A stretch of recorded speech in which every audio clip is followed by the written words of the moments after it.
Happy Sunday to all, and welcome back to our online service dito po sa FCCC. And I'm so glad again you gathered together as a family and worshiping with us.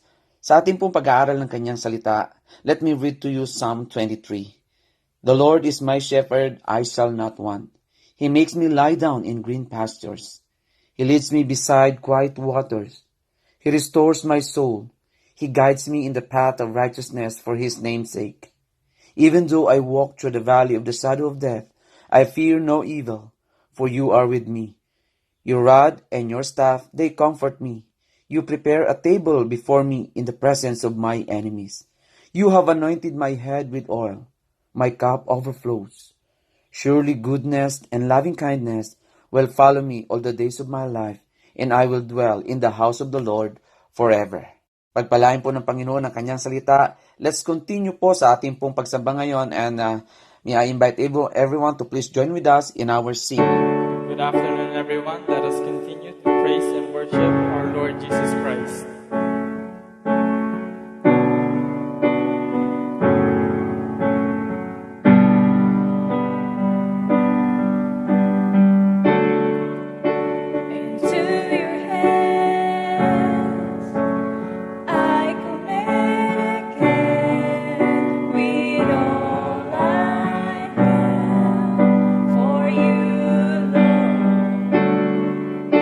You hold my world.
Magandang hapon po sa inyong lahat, and good morning in the Philippines to those who are watching right now. We are so thankful to the Lord for this privilege na tayo po muli makakapag-share ng kanyang salita.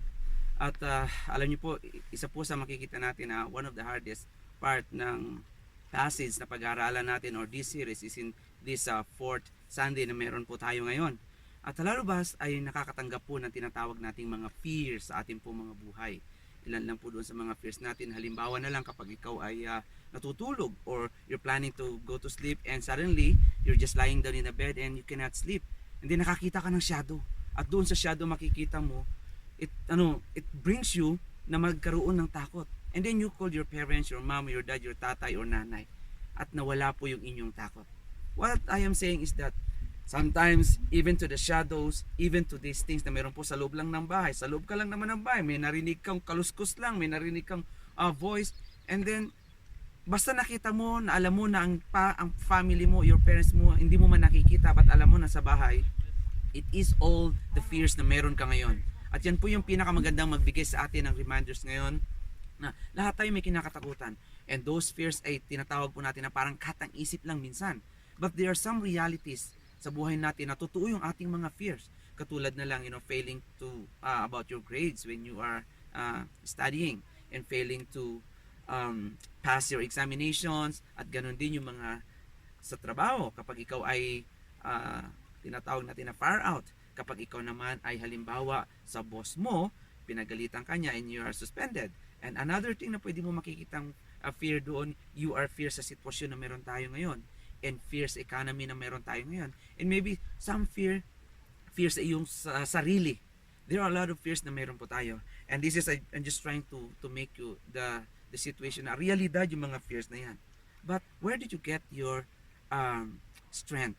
Where did you get that particular strength na nasa sa inyo ngayon? Is it from your parents? Is it from other people? I just want to let you know, ito'y totoong nangyayari. To those people na nakakaranas ng mga tinatawag nating takot, madalas pumupunta sa kaibigan para mawala ang takot. Hindi lang yun sa magulang, kung hindi naman sa kabarkada, o kaya naman being addicted. There are a lot of things na para ma-ease yung pain na yun. But tonight, sa ating pong pag-aaral ng kanyang salita, there's only one person, there's only one God na makikita natin that could take away all our fears, and that is our great shepherd. So in the presence of our shepherds, ang ating pong mga takot po ay nawawala. And yan po yung pinakamagandang makita natin. So the security of this world could not give us a right solution, a lasting solution for our fears. Rather, the security that we have right now is not the absence of dangers, but the security that we can have is the presence of the great shepherds. Tayo po muna ay manalangin. Panginoon, salamat po sa gabing ito na muli kami ay makapag-aral ng iyong salita. Salamat sa kabutihan niyo sa amin, and we thank you, Lord, for the great nature that you have given to us. Thank you for being our Creator. Thank you for being our great shepherd. We ask, Lord, the Holy Spirit to guide us. Guide us, O God. And I'm praying, Lord, that you would help us to understand more your word sa pakikinig po ng inyong salita. Sa pangalan ni Jesus. Amen. Magandang gabi po sa inyong lahat. Now, this passage that we are going to talk is a very familiar passage po sa atin. Just like kay David. I believe when David wrote this one, he experienced it. So the passage today is, I'm going to quote it, or maybe can say it to you in Psalm 23. It says in verse 1, "The Lord is my shepherd, I shall not want. He makes me lie down in green pastures. He leads me beside the still waters. He restores my soul. He leads me into the path of righteousness for his name's sake. Though I walk through the valley of the shadow of death, I will fear no evil, for you are with me. Your rod and your staff, they comforted me." Yan po yung ating pong pag-aaralan po ngayon. Verse 4 na yan. "Though I walk through the valley of the shadow of death, I will fear no evil, for you are with me. Your rod and your staff, they comforted me." David certainly knew what's going on of being a sheep and at the same time being a shepherd. When he wrote this passage, He is communicating to us that He is the sheep. So when he wrote this passage, he has an idea, or he had an idea, that once in the history of his life, he became a shepherd. And tonight, we will continue our study to this particular chapter. Again, the greatness of the shepherd. Why is our God, why is the Lord Jesus Christ the great shepherd? So, the continuation of this, because of the persistent presence of the shepherds for the sheep. Because of the persistent presence of the shepherd for the sheep. It says that even though I walk through the valley of the shadow of death, I will fear no evil. Now, if the truth be told to all of us, that most of us, sa totoo lang po, we are trying to avoid all the valleys in life. Alam niyo ba yung valley na tinatawag? Pagka tumingin ka, katulad po ng nasakitan nyo ngayon, pag tumingin ako dyan, at lumundag ako, babagsakan ko ba to? So I might die sa ganung situation. And here, the same experience po na makikita ninyo para po sa ating lahat. Just like ng book po ni Philip Keller. Si Philip Keller po, I read the book of Philip Keller as part of it ng sinusundan ko po. Ito yung book na to. And if you have time, you can read the book of Philip Keller. At sinabi niya po, during the springtime, doon po sa Palestine, ang mga shepherds po ay lumalabas na po yan sa kanila pong mga lungga, and they are going to the valley, to the going through the mountain tops na tinatawag. Ang ginagawa po nila yung valley yan, it's a very dangerous place. From sometimes before they reach the mountain top, it's kilometers or miles ang ginagawa nila. It could be 2.5 kilometers just to go there. And that valley na makikita nyo po doon, and that is 8 to 12, no, not 8, 6 to 8 meters only ang lapad nun. So imagine niyo po yung sinasabi po ni Philip Keller. I've never been in that particular place na makikita natin in Palestine, but this is what they did. They are trying to prepare everything. There's a shepherd there, and then tusunod-sunod po yan sa kanila. Dahan-dahan po doon. And I believe si David, naranasan niya po to. Naranasan niya yung part na to, na kung saan he became the shepherd. At alam niya ang feeling ng shepherd that he wants to protect everybody.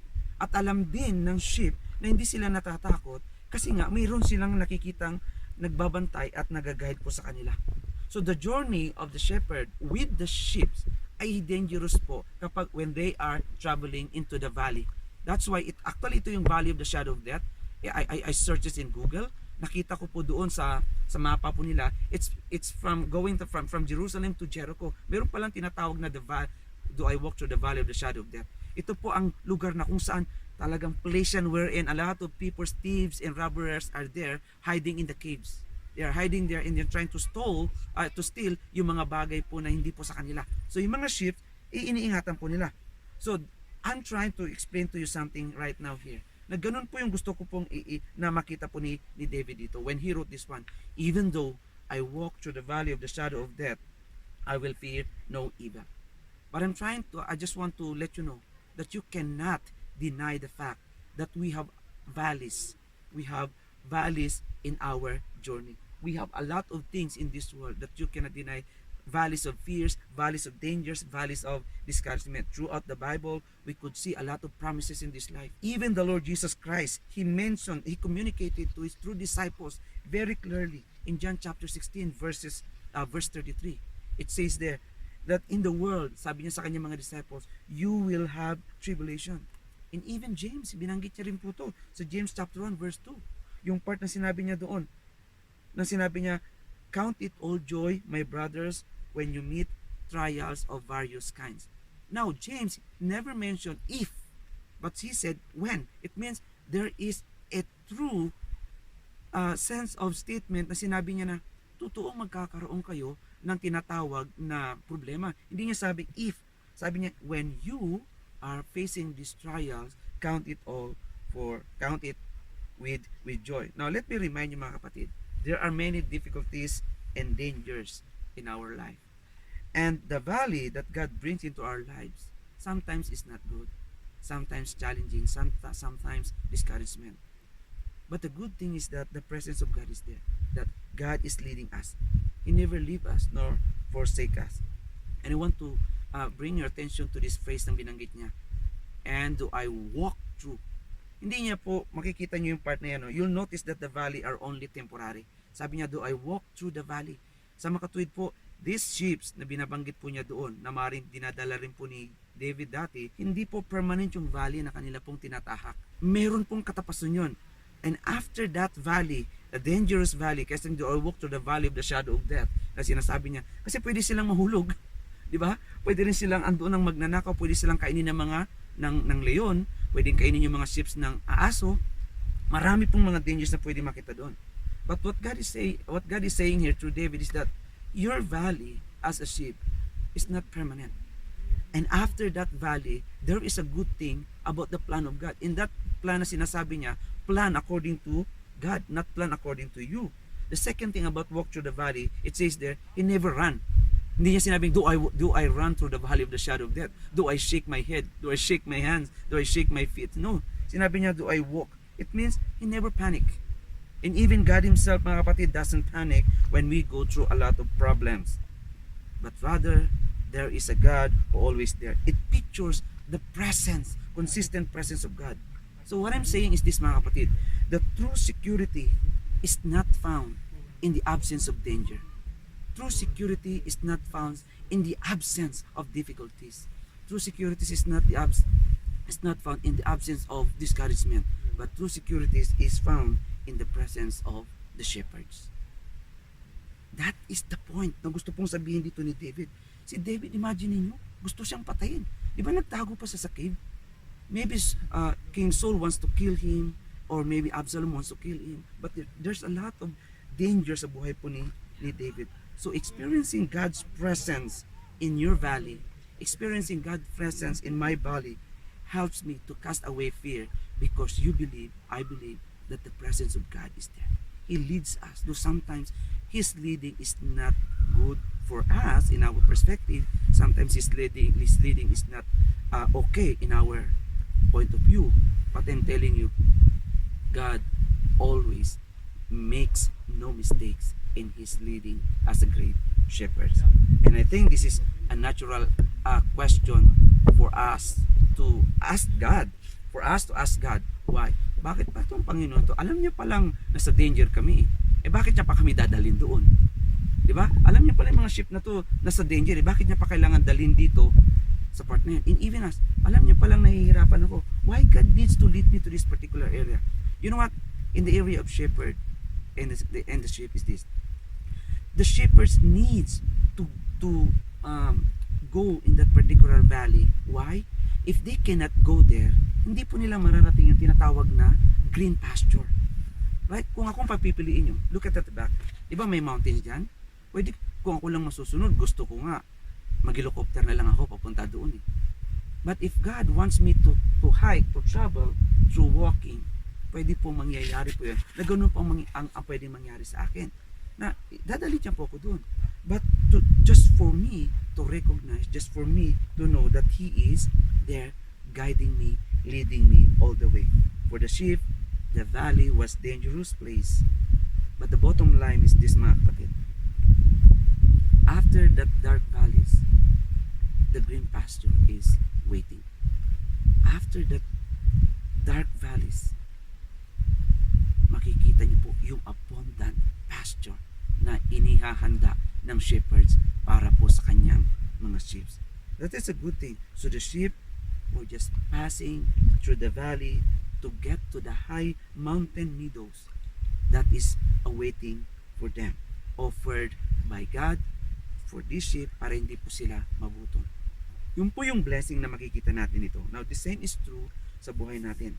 Sometimes, in order for us to get into the mountain tops that He has prepared for us, just like ng shepherd na to, which is our great shepherd, you know what ang katotohanan sometimes? God is leading us into a danger, a discouragement, and difficulties o difficult situation na meron po tayo ngayon. And often, sa buhay natin, alam natin marami tayong mga dark valleys. I couldn't imagine yung sitwasyon ni David, mga kapatid. Alam niyo yun? Dinala siya ng Panginoon sa pagiging shepherd and then became king. Tapos ito ngayon, siya naman ang hinahabol. So anong sinabi niya? Ito yung kiniklaim niya. Ito yung sinasabi niya palagi. Lord, You are my great shepherd. I understand you are my shepherd because I became a shepherd before. I became a shepherd. And the point na gusto ko pong sabihin sa inyo mga kapatid is this. The good news to the situation na mayroon po tayo ngayon, He knows what He is doing. And He knows the way, katulad po ng shepherd. The shepherd is wise enough to know how long are you going to travel. The shepherd is wise enough to know where you are, to know how much strength you can carry, to know how you are so tired, to know how you are so discouraged, to know how you will be cast out someday or will be. He knew everything about the sheep. And that is one of the skills ng isang shepherd. And he compares God, the great shepherds, to the shepherds. And many of us this evening, maybe you are going to the valley of, I don't know what kind of situation is that right now. But each of us, sa totoo lang po, we have different valleys. Just like si David. But one thing that we have in common sa buhay natin, maybe we have different problems, different dangers, different discouragement. But one thing in common, we have one shepherd who leads us through the way or throughout the way. And that is the Lord Jesus Christ. If you think you are tired, if you think na nagkamali ang Panginoon, if you think you are discouraged, just look at to our great shepherds. He knows what He is doing and He leads us according to His plan and purpose. Now, you know what? Coming to FCCC for me and my family is one of those mountaintop experiences in my life. At least most of the time na mayroon po. No, but if I'm going to look at my life, I am so thankful to the Lord how God led me to this particular place and destination na meron ako. Pwede niya namang right away sabi niya, Jeffrey, diyan ka na kaagad. But he keeps on leading me to this area until this area. And He wants me to learn that confidence should not from me or coming from me, but from Him. And now, the longer I serve Him, the longer I know Him, the longer I put my confidence to my great shepherd. And that is where am I right now. I am not perfect, you're not perfect, but I am thankful to the Lord. He leads me where I am right now. So, my confidence, my trust, my faith is in the great shepherd that I have. Sometimes the only way for us to develop of that confidence, He will lead us to some challenges na minsan hindi mo makaya. So when you go through that valley, remember your great shepherds. Imagine niyo kung yung salvation mo siya binigyan kanya ng security. Yung mga bagay pa na, Lord, totoo ba sinasabi mo? I'm telling you, it doesn't mean that you're a Christian, it doesn't mean that you're following the great shepherd, you will out of danger. Hindi po totoo yun. Sometimes it costs your life here on earth. But what I am saying is this, we are secured in the presence of God. We are secured eternally because He is the great shepherd. Siya po yung tinutukoy niya dito. If these shepherds na mga taong tinutukoy ni David, they fail, not our great shepherd. He knows what He is doing.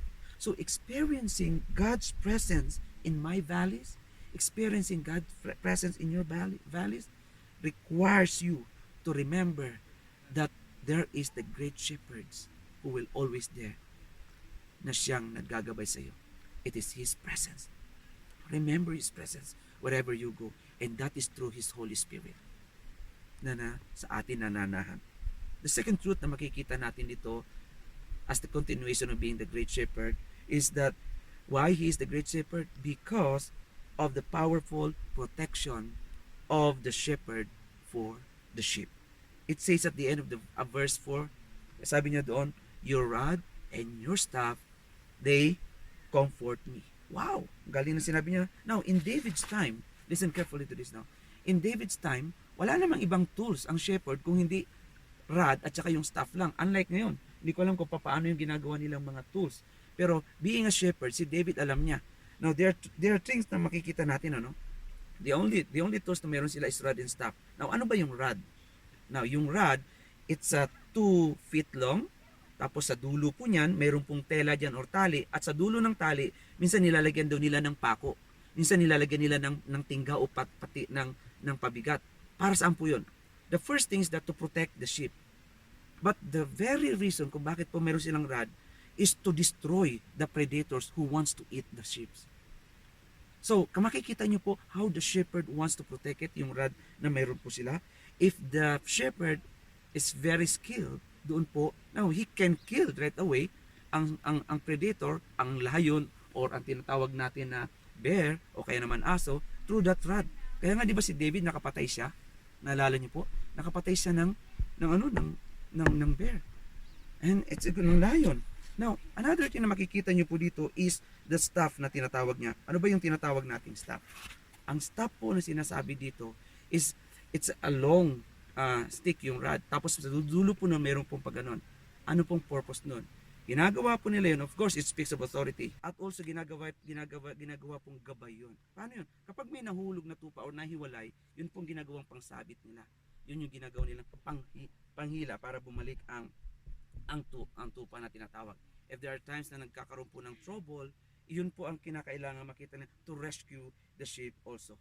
So, ibig sabihin, it speaks of protection. It speaks of something na magbibigay ng real protection. Do you know that God is our real protector? Anong sabi niya po sa John 10:29? My Father who has given to me is greater than all, and no one is able to snatch them out into my Father's hand. I'm just trying to paraphrase and summarize what God is saying there. That no one can snatch them out of my hands. Yun lang po yung ibig sabihin naman yun. No one, even death. Kaya nga di ba ang sabi ni Apostle Pablo when he mentioned it in the book of Romans, is death can separate us from the love of God? Is tribulation can separate us from the love of God? Is persecution can separate us from the love of God? Is problem can separate us from the love of God? No. Is angels can separate us from the love of God? No. All of these things cannot separate us from the love of God. And that is our true protection na meron po sa Panginoon. Isn't it great, mga kapatid, na ang Panginoon po natin, ang Great Shepherd, yun po ang kanyang pangako sa atin. Right? Yun ang kinakailangan pong makita natin.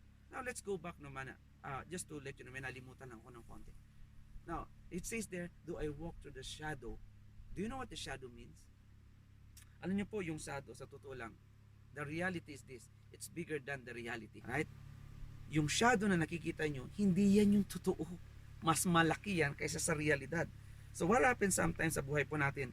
Fears is greater than our problems. Masyado tayong natatakot, masyado tayong natataranta. Yung palang fear, ang problema napakaliit. Alam niyo nangyayari ganun?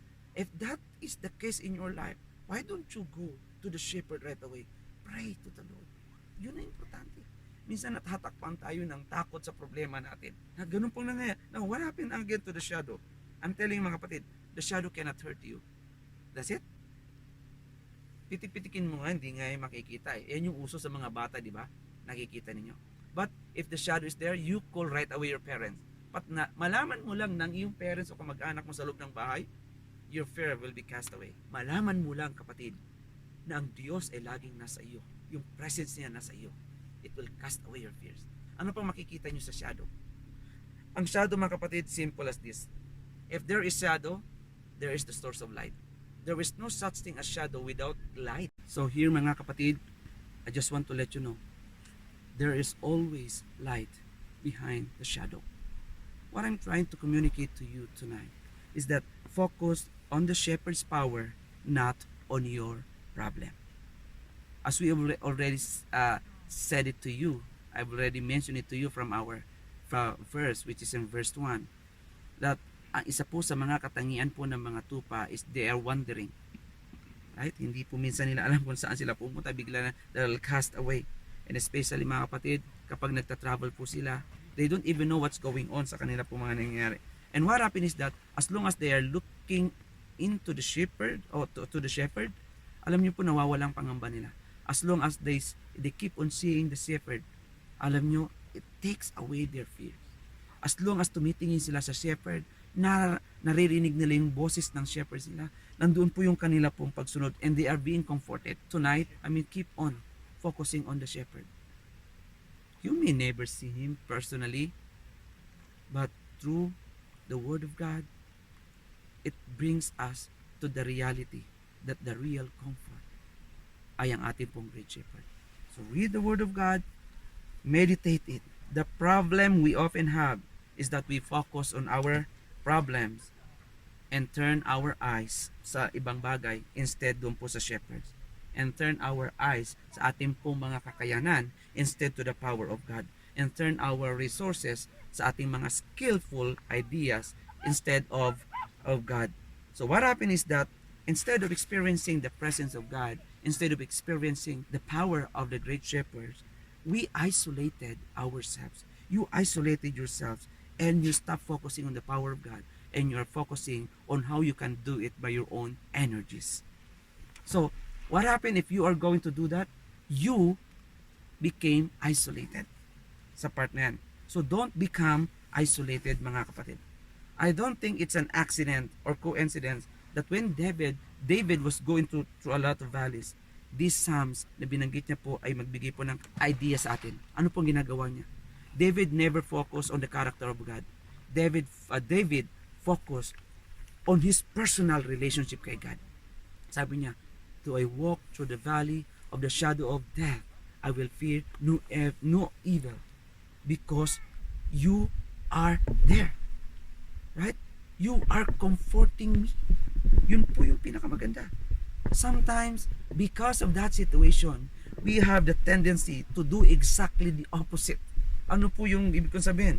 When troubles and difficulties come into our lives because we just, focus on ourselves na meron po tayo, anong nangyayari?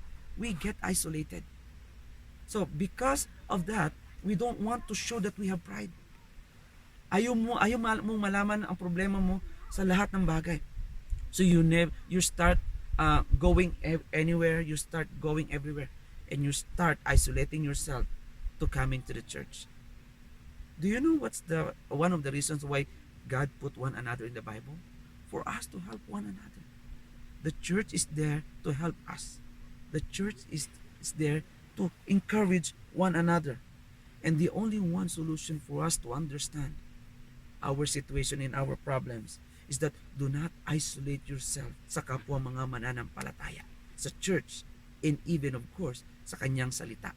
Yun po yung importante. Kasi pag hindi po tayo nag-iingat yan, the tendency, you will go to your friends, you will go to a place to ask comfort, being addicted to alcohol, being addicted to something, para makita mo yung comfort mo na nandoon.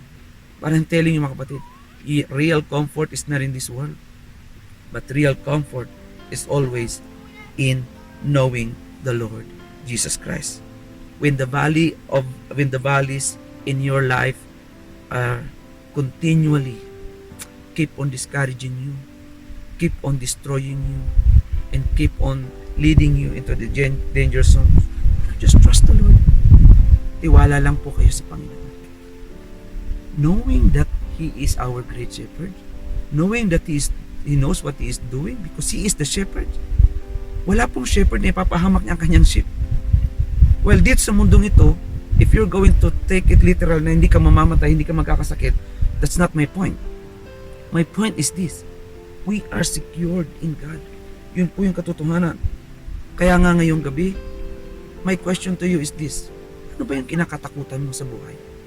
Ano yung mga bagay na nagbibigay ng takot sa iyo? What valleys are you going through in life right now? Ano po yung mga bagay na yan? And I want you to take for a moment sa sitwasyon na meron ka ngayon. Just remember how God is faithful to you. Just remember how God saved you. Just remember how God proclaimed His promise to you in the future. And just remember, we will all be in the presence of God someday. The life that we have right now is just temporary. This flesh that I have, God will change it from mortal to immortal. God will change this body from being decayed to a glorious body na meron ako. Kayo rin po. So our hope should be in God. Our trust should be in Him. In everything, our confidence comes from Him. lahat po sa Kanya. Kung anumang meron tayo ngayon, it's because of God. If you are walking through the valley of the shadow of death, remember your great shepherd. Panginoon, salamat po muli sa inyong salita. Would you bless this truth in our hearts, O God? Lord, maybe some of us right now are facing valleys in their life. Would you strengthen them? Would you help them for them to understand ang inyong salita? Lord, alam namin minsan na nangihina at panghihinaan kami sa pagtitiwala namin. May you strengthen us. May you help us to have an intimate fellowship with you. Deepen our intimacy with you, O God. In Jesus' name, Amen. Magandang gabi po sa bawat isa. Nandito na naman po tayo sa bahagi ng pagbibigay. Bilang mananampalataya, naranasan natin ang pag-ibig ng Panginoon. Habang may pagkakataon, ipadama natin sa Panginoon ang ating pag-ibig sa Kanya sa pamamagitan ng pagsuporta sa Kanyang gawain. Tayo po ay nagbibigay para hindi tumanggap ng mas marami pang biyaya.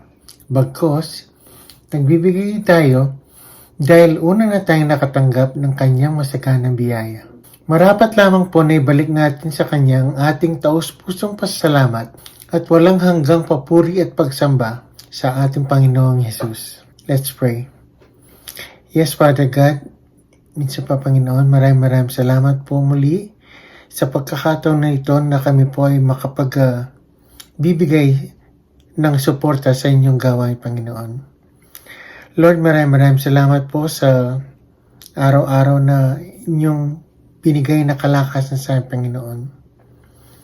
Lord, maraming salamat po sa mga biyayang aming natatanggap, Panginoon.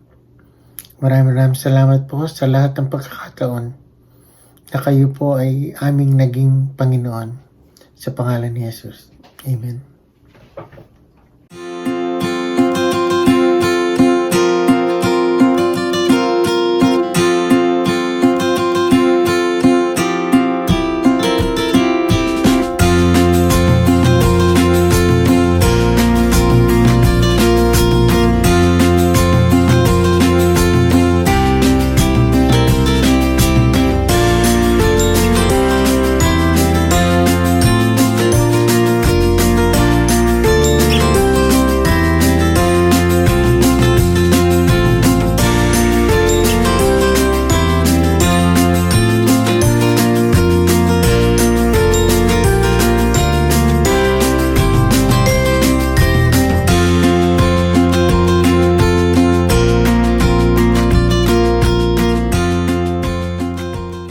May our Lord and Father Himself and our Lord Jesus prepare the way for us to come to you.